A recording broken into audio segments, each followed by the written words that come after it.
futuro certificado, vem comigo fazer esse mapa mental. Vamos resumir o módulo 2 da CPA 10, então bora. Mas antes, aproveita e segue a nossa rede social. E agora sim, bora pro mapa mental.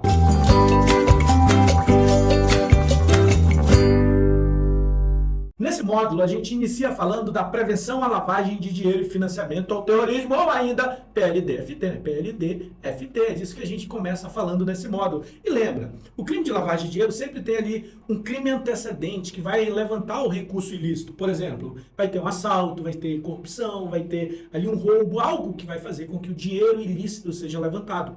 E depois disso, de gerar esse dinheiro ilícito, vem as fases do crime de lavagem de dinheiro, que é quando o criminoso, em posse do dinheiro ilícito, agora ele vai tentar colocar esse dinheiro, por exemplo, no sistema financeiro. E essa fase é a fase de colocação. A fase de colocação é a fase mais crítica por estar muito mais próximo, por ser a fase mais próxima, no caso, do crime que deu origem ao dinheiro ilícito, né?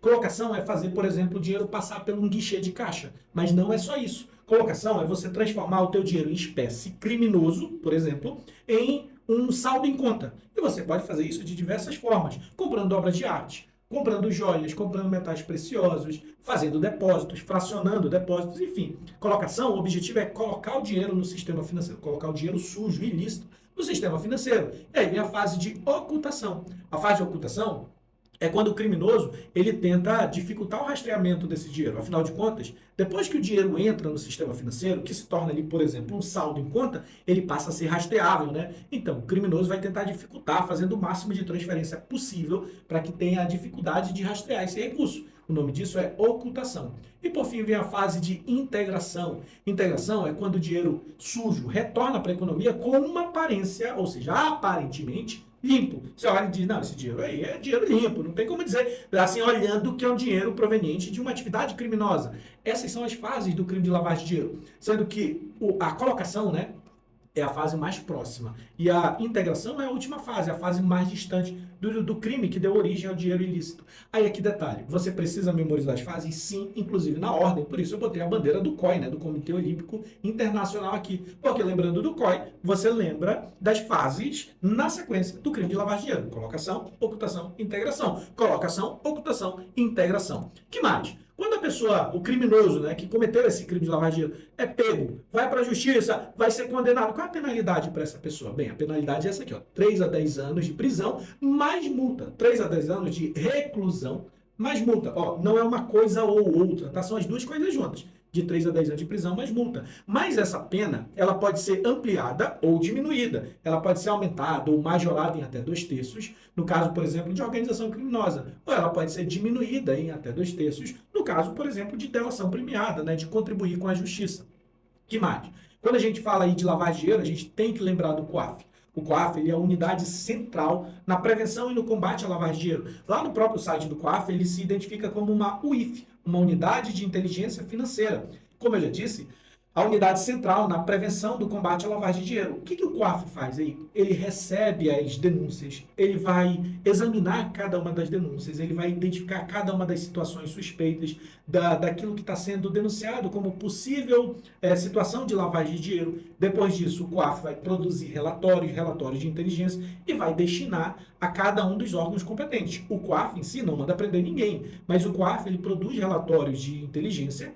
E aí ele vai destinar a cada um dos órgãos para poder mandar prender quem é necessário, para poder tomar as medidas cabíveis. Tá bom, então o que o COAF pode fazer para penalizar? Ele pode aplicar penas administrativas, tá bom? E aí tem algumas situações que devem ser comunicadas ao COAF. Como é que funciona isso? Movimentações em espécie superior a 50 mil reais tem que ser comunicado ao COAF de forma urgente.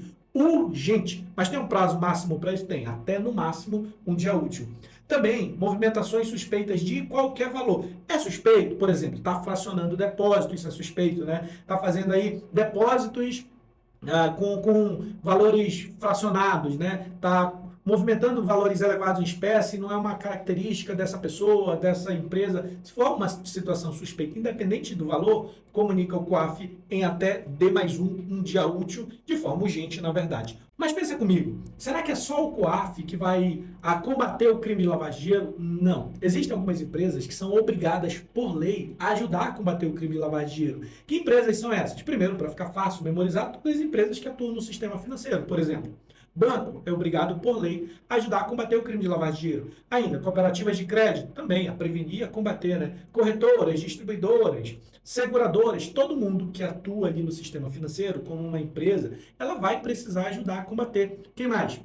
Bolsa de valores, administradores, gestores de fundo, todo esse pessoal é obrigado por lei. Mas só eles? Não. Tem também pessoas físicas ou jurídicas que negociem. Negociem o quê? Joias e metais preciosos. Quem compra e vende joias ou metais preciosos. Quem compra e vende bens e artigos de luxo, né? Quem negocia artigos de luxo. Quem compra e vende joias e objetos de arte, perdão, objetos de arte. Quem compra e vende imóveis. Quem faz sorteios, as loterias. Quem faz transporte de valores, o carro forte. Sabe a empresa de carro forte? Também esse pessoal aqui, ó, tudo também é obrigado por lei a ajudar a combater o crime de lavagem de dinheiro, né? A prevenir isso. E aí, tem alguma situação que essas empresas ou ainda essas pessoas precisam fazer na prevenção? Tem. Manter o cadastro atualizado dos seus clientes e também manter as movimentações. Por qual prazo? Se tem que manter, vai manter por um prazo, né? Sempre por 10 anos, tá? Sempre por 10 anos. Também é necessário fazer o ABR, avaliação baseada em risco, para dizer o quê? Se uma determinada pessoa, um cliente, uma localização tem mais risco quanto a lavar dinheiro ou menos risco. Para que isso? É assim, ó. Se você identifica um cliente que é mais arriscado quanto a lavagem de dinheiro, né, a sofrer assédio, por exemplo, você dá uma classificação maior para ele. E aquele que tem menos risco, dá uma classificação menor. Para quê? Para aqueles que têm a maior classificação de risco, você fica mais atento, você vai manter um controle mais rígido. Aqueles que têm a menor classificação de risco, deixa correr mais solto. A gente olha somente em situações específicas. Então, o ABR, o que serve? Para que serve o ABR, né? Serve para classificar geral, classifica tudo, classifica cliente, classifica localização, colaboradores, parceiros, tudo. Quanto mais risco, menos risco quanto a lavagem de dinheiro. E tem um outro relatório que é produzido também, que é o relatório de efetividade. O relatório de efetividade, ele vai analisar, por exemplo, o ABR, ele vai analisar possíveis falhas e dizer, ó, aqui aconteceu uma falha na classificação ou em determinada situação, para poder corrigir. Então, o que o ABR faz? O ABR classifica todo mundo, mais risco, menos risco, para poder ter mais controle ou menos controle. Já o relatório de efetividade é a metodologia utilizada e os testes aplicados para encontrar deficiências e aí aplicar, fazer correções. É isso, bem facinho, bem tranquilinho. E quais são as penas administrativas, por exemplo, para as empresas que são coniventes, ou que foram utilizadas, ou que são utilizadas para lavar dinheiro? Afinal de contas, uma empresa não pode ser presa, vai ser presa ali de 3 a 10 anos, não dá para prender a empresa, né? Então, qual é a pena administrativa? Bem, as penas administrativas são essas: cassação ou suspensão de funcionamento. E tem uma multa. Essa multa tem um teto, 20 milhões de reais, tá bom? E se eu estou falando de lavagem de dinheiro, eu preciso falar também das pessoas politicamente expostas, que pode aparecer com a sigla ou PPE ou ainda PEP, né? Que é pessoa exposta politicamente, ou pessoa politicamente exposta, é a mesma coisa. Tá. O que é uma pessoa politicamente exposta? É aquele que tem um cargo público de relevância, independente de ter sido eleito por voto ou não. Tendo um cargo público de relevância, é uma pessoa politicamente exposta. Vamos exemplificar. Presidente da República, sim, foi eleito por voto popular, né? Senadores, deputados, governadores, vereadores, prefeitos, tudo isso aí são pessoas politicamente expostas, eleitos por voto popular.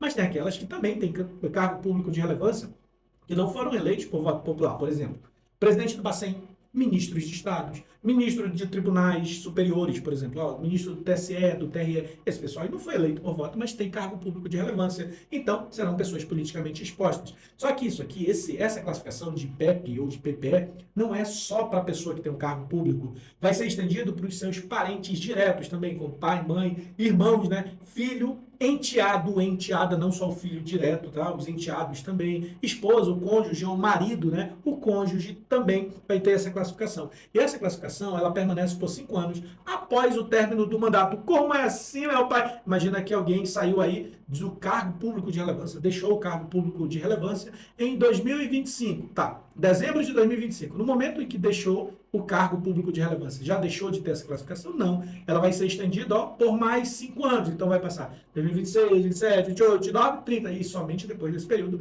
é que encerra-se a classificação de pessoa politicamente exposta.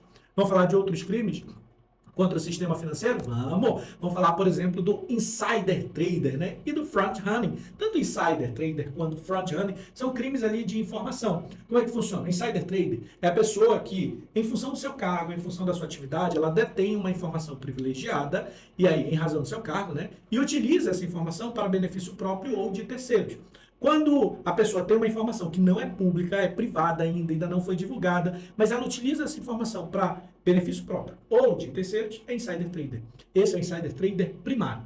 Porém, se essa pessoa que detém uma informação privilegiada, ela fofoca, ela conta para uma outra, eu vou fofocar um segredinho para você, conta para uma outra. Essa outra pessoa utiliza essa informação, esse outro é um insider trader secundário. Ok.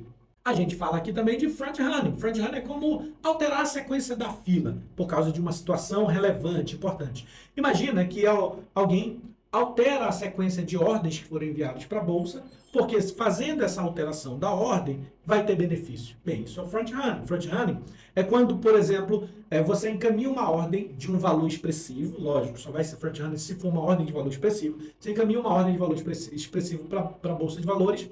Aí o operador altera a sequência da fila, altera a sequência da ordem, porque fazendo essa alteração vai ter benefício para esse operador. Então, muito importante você notar isso. O front runner sempre vai mostrar que foi invertida a sequência de ordens. Sempre vai dizer que foi dado prioridade para um em detrimento ao outro, mas sempre, logicamente, envolvendo ordens, volumes grandes de numerário, volumes grandes ali de investimentos. Qual a penalidade? Tanto para o insider trader quanto para o front runner, tanto para um quanto para outro, é de 1 a 5 anos de reclusão. Reclusão é cadeia, tá? É prisão, reclusão é hashtag, isso é hashtag cadeia, mais multa, tá?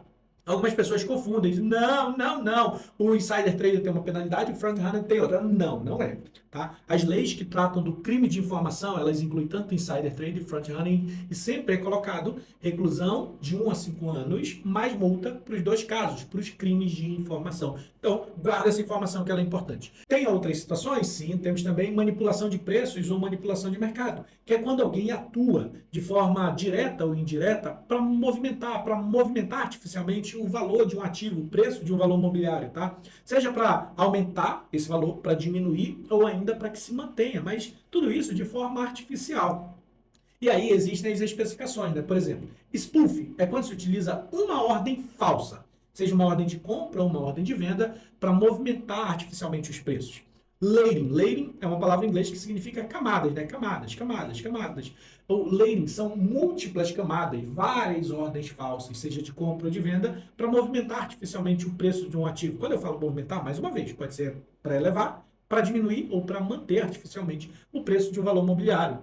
Tem também a manipulação de benchmark, que é quando você manipula um índice de referência, como por exemplo o Ibovespa. Qual é a penalidade para quem faz esse crime, para quem comete esse crime? Reclusão de 1 a 8 anos, mais multa. Aqui é 1 a 8, mais multa, tá bom? Temos também ali situações quanto ao exercício irregular da profissão, que também é uma situação de crime contra o sistema financeiro, que é atuar sem a devida certificação, mas em qualquer área não, tem áreas específicas, né? Você não pode ser analista de valor imobiliário sem ter a certificação específica, você não pode ser gestor de valores imobiliários, assessor ou agente fiduciário, por exemplo, sem ter a qualificação específica para isso.